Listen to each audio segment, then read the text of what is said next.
Hi అండి. మా అబ్బాయి డ్యూటీ చేసే దగ్గర బెల్లం చాలా తక్కువ అండి. మహారాష్ట్ర అక్కడ సైడు 40 రూపీస్ అంట కేజీ. ఇది 10 కేజీలు తెచ్చాడు.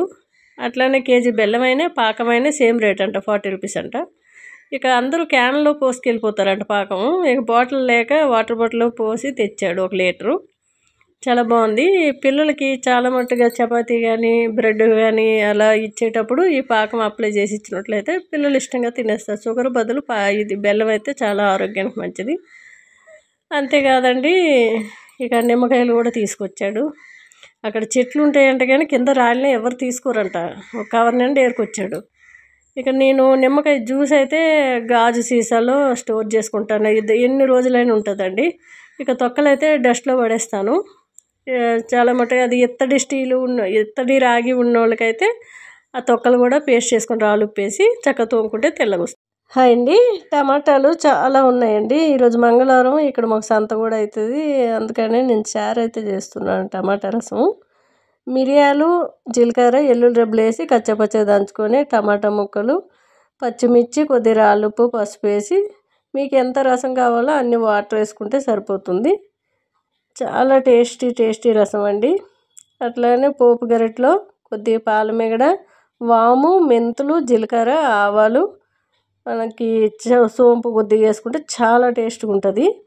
ఎండుమిర్చి, ఎల్లుల్లి రెబ్బలు, కొద్దిగా కరివేపాకు ఎప్పుడు పోపులు వేసినా స్టవ్ బంద్ చేసిన తర్వాత వేసుకుంటే ఆయిల్ కానీ నెయ్యి కానీ బయటికి చిమ్మకుండా ఉంటుంది.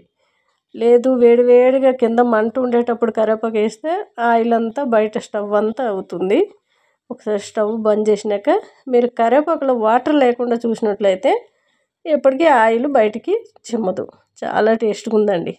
హాయ్ అండి. Excellent hair growth oil, shampoo powder, సున్నిపిండి అండి. 3 కూడా న్యాచురల్ అండి. చాలా చక్కటి రిజల్ట్ ఉన్నాయి.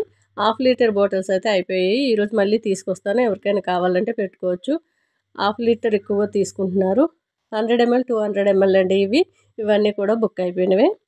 చాలా మంచి రిజల్ట్ ఉంది. మీరు డే టైం కానీ నైట్ టైం కానీ ఇంట్లో ఉన్నట్లయితే 5 నుంచి 10 నిమిషాలు మసాజ్ చేసుకోండి. మార్నింగు మీకు చక్కగా ఒక కప్లోని షాంపూ పౌడర్ 1 స్పూన్ కానీ 2 స్పూన్లు కానీ మీ జుట్టు ఎంత ఉందో దానికి సరిపడగా వేసుకొని రైస్ కడిగిన వాటర్ కానీ నార్మల్ వాటర్ కానీ వేసి జారుడుగా కలుపుకొని మనం కుదుళ్ళ నుంచి చిగుర్ల వరకు అప్లై చేసి 10 నిమిషాల తర్వాత కొద్ది వాటర్ పోసి రుద్దినట్లయితే చక్కగా జిడ్డంతా పోతుంది. మంచి రీగ్రోత్ ఉంటుంది. డాండ్రఫ్ పోతుంది. చక్కటి రిజల్ట్ అనేది ఉందండి. సున్నిపిండి అయితే పింపుల్స్, మచ్చలు తీసేస్తుంది. వాటికి కూడా చాలా మంచి రిజల్ట్ ఉంది. స్కిన్ వైట్ అవుతుంది. చాలామంది అది కూడా 1/2 కేజీ, పావు కేజీ, కేజీ తీసుకుంటున్నారు. ఇయర్ ఆయిల్, షాంపూ పౌడర్, సున్నిపిండి ఎక్సలెంట్ అండి. మంచిగా ఉన్నాయి. హాయ్ అండి. పచ్చి రొయ్యల కర్రీ అండి. కొద్దిగా అల్లం, వెల్లుల్లి, 2 టమాటాలు వేసి మిక్సీ పట్టుకోవాలి. స్టవ్ మీద కళాయి పెట్టుకొని పాలమిగడ, జీలకర్ర, పసుపు వేసి ఈ రొయ్యలన్నీ కూడా వేసేసుకొని వాటర్ లేకుండా వేపుకోవాలి. వేయించుకున్న రొయ్యలు సైడ్కి తీసేసుకొని ఆ మిక్సీ పెట్టుకున్న టమాటా గ్రేవీ అంతా కూడా వేసేసుకొని కొద్దిగా రాళ్ళుప్పు, కారం కొద్దిగా వేసి మూత పెట్టి కాసేపు కుక్ చేసుకోవాలి. చాలా టేస్ట్గా ఉంటుందండి.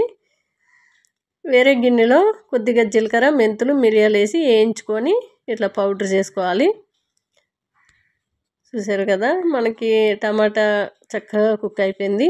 అది వేయించుకొని సైడ్కి తీసుకున్న రొయ్యలన్నీ వేసేసి ఇప్పుడు దంచి పెట్టుకున్న పౌడర్ కూడా వేసి కాసేపు వేపుకుంటే సరిపోతుంది. చాలా టేస్ట్గా ఉంటుంది. లాస్ట్లో కొత్తిమీర, పుదీనా వేసుకోండి. టేస్ట్ అదిరిపోతుందండి. చాలా టేస్ట్గా చాలా బాగుంది. ఒకసారి ట్రై చేయండి.